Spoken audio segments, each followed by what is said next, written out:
শনিবার বিকেলে শেরপুরে শহীদ মুক্তিযোদ্ধা স্মৃতি স্টেডিয়ামে অনুষ্ঠিত হয়েছে খান বাহাদুর ফজলুর রহমান স্মৃতি ফুটবল টুর্নামেন্টের বর্ণাঢ্য ফাইনাল খেলা।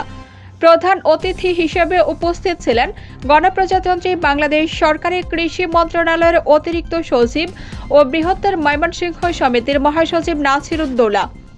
বিশেষ অতিথি হিসেবে উপস্থিত ছিলেন শেরপুরের অতিরিক্ত জেলা প্রশাসক রাজস্ব শেখ জাহিদ হাসান প্রিন্স, জেলা পুলিশ সুপার মোহাম্মদ আমিনুল ইসলাম, খান বাহাদুর ফজলুর রহমান ক্রিয়া ফাউন্ডেশনের আহ্বায়ক খন্দকার মোহাম্মদ আব্দুল হামিদ, চেয়ারম্যান রাজিয়া সামাদ ডালিয়া, জেলা বিএনপির আহ্বায়ক কমিটির সদস্য সচিব ABM মামুনুর রশিদ পলাশ, সাবেক সাধারণ সম্পাদক মোহাম্মদ হযরত আলী, জেলা বিএনপির যুগ্ম আহ্বায়ক ও শেরপুর 1 আসনের ধানের শীষ প্রতীকের মনোনয়ন প্রার্থী ডক্টর সানসিলা জাবরেন প্রিয়াঙ্কা এবং বাংলাদেশ জামায়াতে ইসলামীর মনোনীত প্রার্থী সাবেক ইসলামী ছাত্র শিবিরের কেন্দ্রীয় সভাপতি হাফেজ রাশেদুল ইসলাম।